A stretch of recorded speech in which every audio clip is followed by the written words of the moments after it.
La prohibition, c'est un peu comme si tous les Américains avaient décidé de mettre leur propre cerveau en mode arrêt pendant quelques années. Et si je vous en parle aujourd'hui, c'est parce qu'il y a beaucoup de similitudes avec notre monde actuel. Un monde où on veut interdire les choses et où on risque de se retrouver avec une vague de retour extrêmement forte. Mais pour comprendre comment on a pu en arriver là, il faut remonter à l'époque où beaucoup de gens refusaient les changements qui se produisaient dans leur pays. Vous savez, avec tous ces migrants qui débarquaient, ces villes qui grandissaient et tout ça. Les gens des petites villes se sentaient menacés par ces grandes mégalopoles peuplées d'étrangers. Et ils ont réagi en se cramponnant à leurs valeurs traditionnelles et en devenant super conservateurs. C'est un peu l'inverse qui se passe actuellement. Vous avez d'un côté des gens qui sont super conservateurs, mais vous avez aussi des idées d'interdiction qui viennent au contraire des groupes les plus progressistes. Ceci dit, le résultat à la fin sera probablement le même, et c'est ce dont je vais vous parler aujourd'hui. Bref, c'est comme ça qu'on en est arrivé à la prohibition, parce que boire de l'alcool, c'était comme si vous invitiez tous les problèmes à venir chez vous. Bref, c'était vraiment une époque étrange. Bonjour. Je suis François Xavier et aujourd'hui je vais vous parler de la prohibition. Avant la prohibition, les gens buvaient surtout de la bière et les saloons étaient comme des clubs sociaux pour les travailleurs immigrés. Ils pouvaient manger, recevoir du courrier, téléphoner et même mettre certains objets de valeur à l'abri. Mais ces endroits étaient aussi un centre de réunion politique, de jeux d'argent et même de prostitution. Alors bien sûr, les gens qui voulaient purifier la société ont commencé à les voir comme des foyers de corruption et de criminalité. Les femmes, qui étaient souvent les principales victimes de l'alcoolisme de leur mari, ont été les premières à se lever pour la prohibition. Mais il y avait aussi des groupes religieux et des organisations, comme la Société new-yorkaise pour la suppression du vice, qui ont soutenu cette cause. Et bien sûr, le Ku Klux Klan a également appuyé la prohibition parce qu'il voyait les saloons comme un moyen pour les immigrés catholiques de corrompre la société américaine pure et blanche. Donc, en 1920, après des années de campagne, les États-Unis ont adopté la prohibition. C'était un grand moment pour le féminisme organisé qui avait travaillé dur pour obtenir l'interdiction de l'alcool et le droit de vote des femmes. Bien sûr, les deux ne sont absolument pas liés.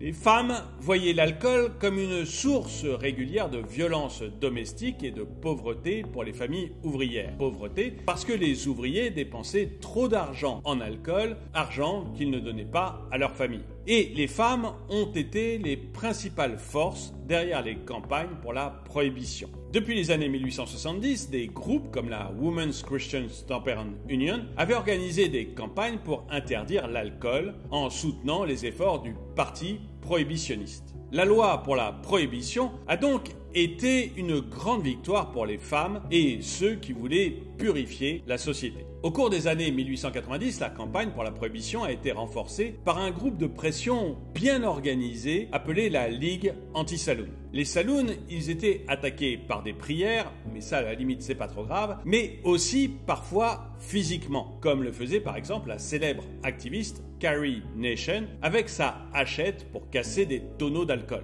Et toute cette campagne ont fait que le nombre de personnes qui soutenaient la prohibition augmentait, ainsi que leur influence politique. Ils étaient si bruyants qu'ils ont même réussi à atteindre la Maison-Blanche. Le président, Benjamin Harrison, et sa femme étaient eux-mêmes des prohibitionnistes. En fait, ils ne servaient pas d'alcool à la résidence présidentielle. Et là, on voit un premier parallèle avec des groupes de pression actuels qui sont très activistes, parfois de manière pacifique, comme l'étaient les prières contre les saloons, mais également parfois de manière violente. Et ils justifient cette violence en disant qu'ils veulent purifier notre société. Évidemment, ils n'utilisent pas le terme purifier, mais c'est leur idée. En fait, ils veulent une société soit plus juste, soit moins sexiste, soit peu importe la raison en fait. Ils utilisent toujours à peu près ces solutions. La prière d'un côté, évidemment pas la prière, mais les débats pacifiques d'un côté,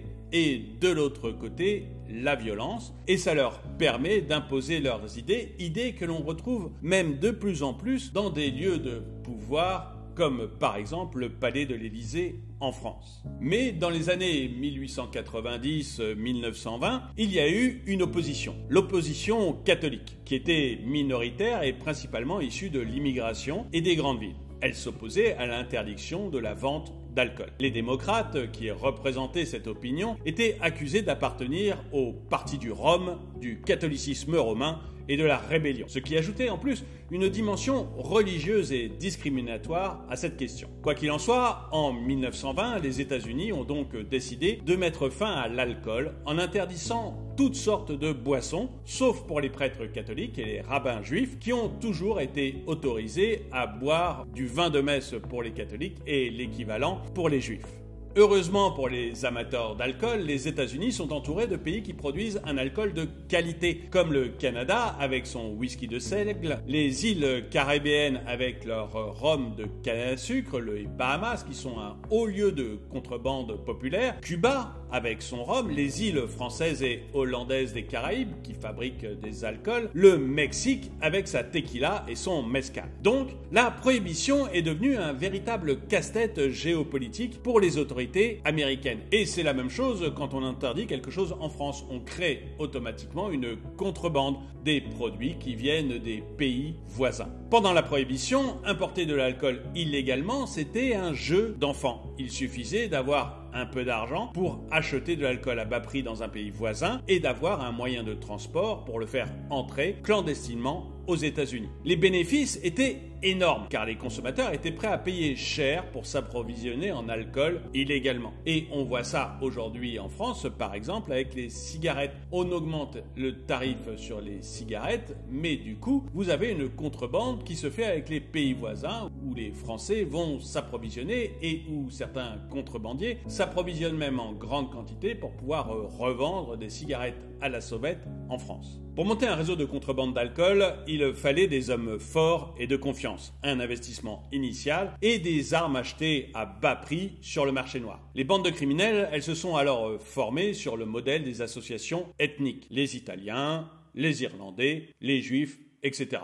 Et je me demande si ça ne vous rappelle pas des choses que l'on voit actuellement en France. Les relations entre les bandes étaient compliquées et les luttes pour les contrôles de territoire étaient extrêmement dures. Heureusement, il est difficile de tout résoudre avec une mitraillette Thompson, même pour les criminels les plus violents. Des accords ont donc été nécessaires pour éviter une violence déchaînée lors de luttes pour le contrôle de Chicago, comme par exemple le célèbre massacre de la Saint-Valentin où Al Capone a tenté de se débarrasser de son rival irlandais Bugs Moran. Un massacre qui signe la fin des grands massacres. Après ça, les bandes sont arrivées à une conception du crime en tant qu'entreprise. Les Italiens, les Juifs et les Irlandais ont convenu de reconnaître des zones de domination et de répartir les bénéfices. Et c'est à ce moment-là que la presse a commencé à parler de The Syndicate, qu'on peut traduire par le crime organisé. Et ça a remplacé le terme The Mob, qui veut dire activité criminelle. Mais la violence excessive, la couverture médiatique et l'impunité des criminels ont obligé le gouvernement fédéral à intervenir. Le réseau d'Al Capone, par exemple, a subi un démantèlement relatif parce que son chef a été incarcéré pour évasion fiscale, le seul délit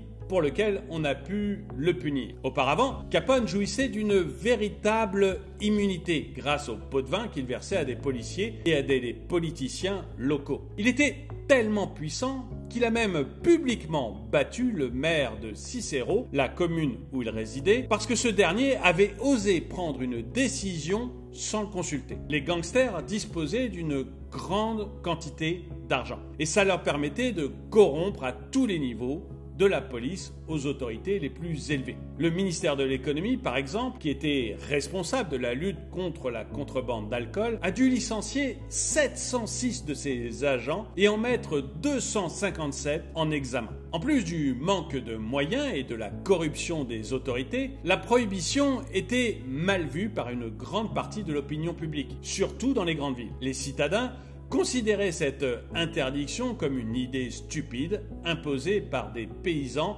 aux croyances religieuses rétrogrades. Cela a créé une ambiance de mépris pour la loi et c'est à cette époque que le mot scofflaw est apparu, désignant quelqu'un qui se moque des lois et des réglementations. Cela a également entraîné une alcoolisation massive de la société. Les jeunes citadiens, en particulier les étudiants universitaires, ont transformé la boisson en un passe-temps divertissant et l'ivresse en un style de loisir élégant. L'écrivain Francis Scott Fitzgerald et son épouse Zelda étaient fréquemment ivres et ils ont contribué à cette culture de l'ivresse. En fait, finalement, la prohibition a été à l'origine de plus d'alcoolisation de la société. En interdisant quelque chose, on a contribué à son essor. En 1927, la prohibition était un échec évident, mais personne n'osait l'admettre publiquement. Lors des élections présidentielles de 1928, le gouverneur de New York, Alfred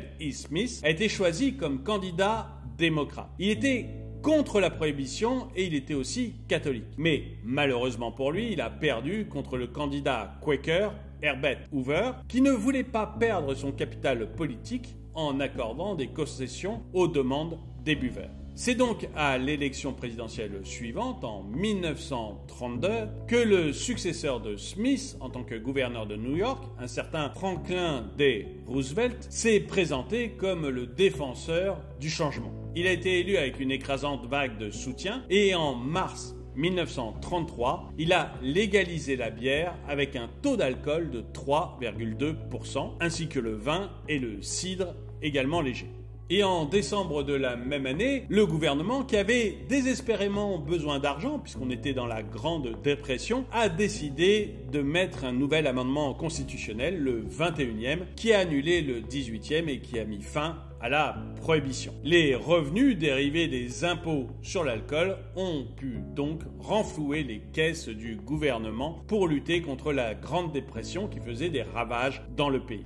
Et j'aimerais bien savoir si cette histoire de la prohibition ne vous fait pas penser à des choses beaucoup plus actuelles. Des groupes de pression qui arrivent jusqu'au sommet de l'État et qui poussent à certaines interdictions. Ou alors, peut-être à des interdictions que l'on a aujourd'hui et qui ne contribuent qu'à développer le crime organisé et la contrebande. Dites-le moi dans les commentaires. Et le dicton du jour. La prohibition, c'est comme essayer de mettre le feu à l'eau. Merci d'avoir regardé cette vidéo, mettez-lui un pouce vers le haut, commentez-la, partagez-la. Merci à tous ceux qui soutiennent la chaîne et je vous dis à très bientôt.